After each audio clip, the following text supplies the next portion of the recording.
Hello everybody, this is the Vikstrand. Before we talk about today's movie, Saló or the 120 Days of Sodom, let's talk for a second about Swedish movie censorship. It was a pretty big deal. It got a lot of directors very upset for a number of years. Generally it was that in the 70s, the 80s and up until the early to mid 90s, Swedish movie censorship would cut violence and sexual violence, especially sexual violence. They would do that willy-nilly. They cut 15 minutes out of Cobra. They cut 4 minutes out of Indiana Jones and the Temple of Doom. They straight up banned dozens of movies. The Chainsaw Massacre. I think they initially banned Cobra. I actually think that they cut parts of Star Trek II, The Wrath of Khan. They cut Max Cady's attack in Cape Fear in the hotel room, which completely destroyed the entirety of the, thing.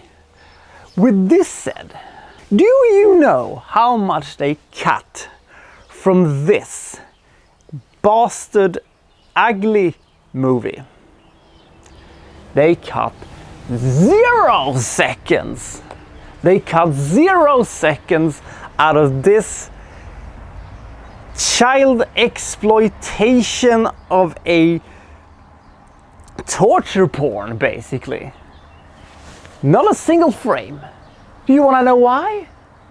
Do you want to know why? Because there was a certain paragraph that said that if a movie had specific art intentions, if they had something deeper to say, then the movie should not be touched. And since this movie is an allegory over, consumer society and evil things and capitalism and, it is based on Dante Alighieri's works and stuff like that, then this was high art and should not be touched. I'm going to say that that is a load of horseshit. Oh, by the way, this is the hotel we live here in Umbria. I'm gonna do one hotel review for every place we're in. So with that said, let's take a look today at Pasolini, who got murdered when this movie was released. I can't remember, was he murdered before it was released or after it was released? I can't remember when, but anyway, let's see if this movie was worth dying for. This is Saló or the 120 Days of Sodom.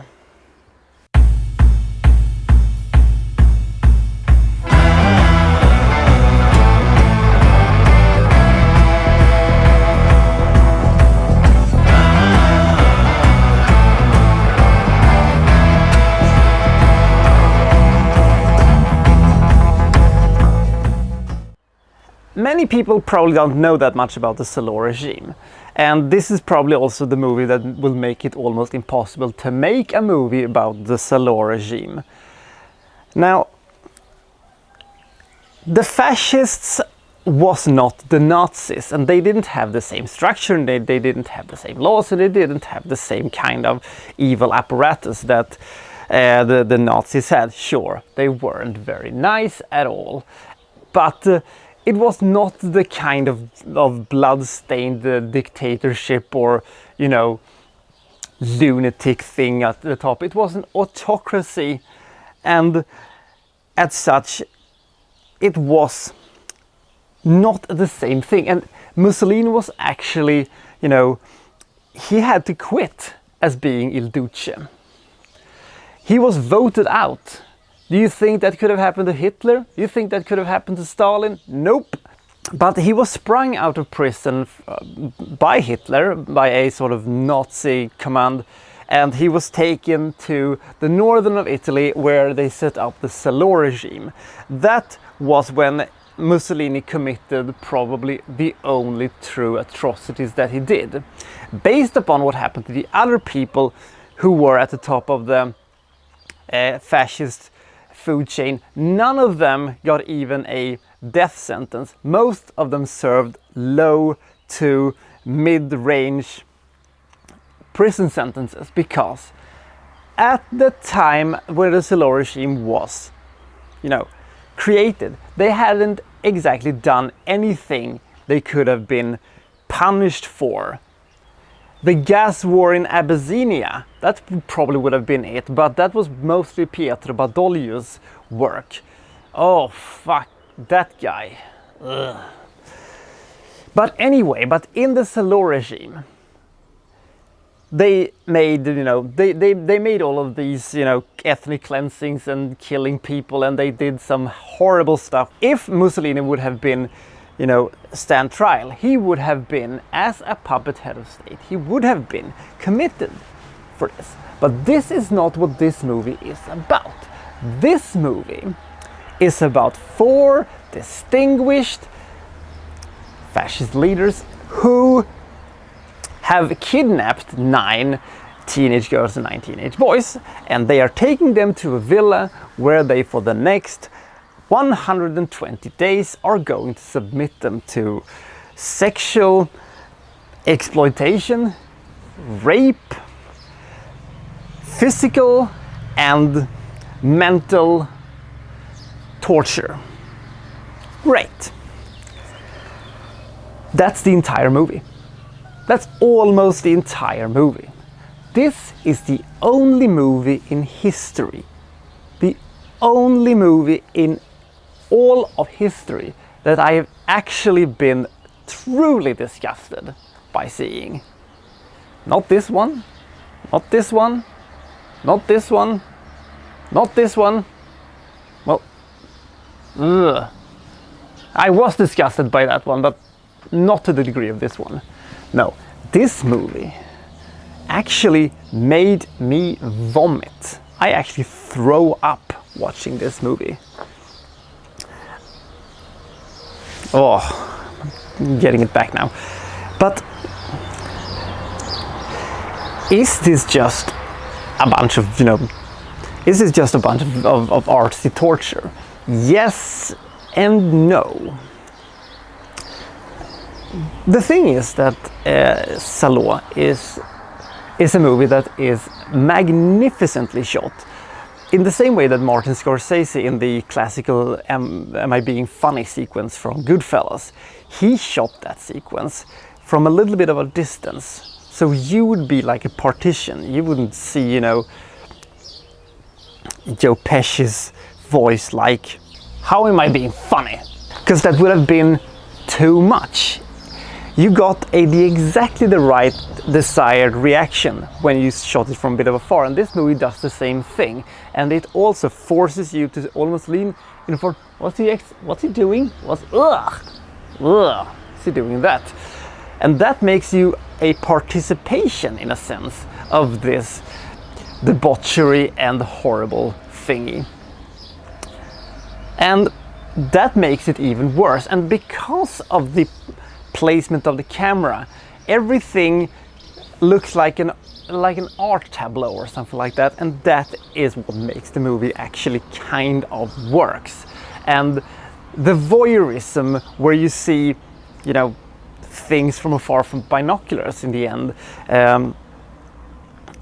it is so disgusting, but it is at the same time you're seeing it from afar, which makes you seeing it even more close up, because your mind is filling in the gaps.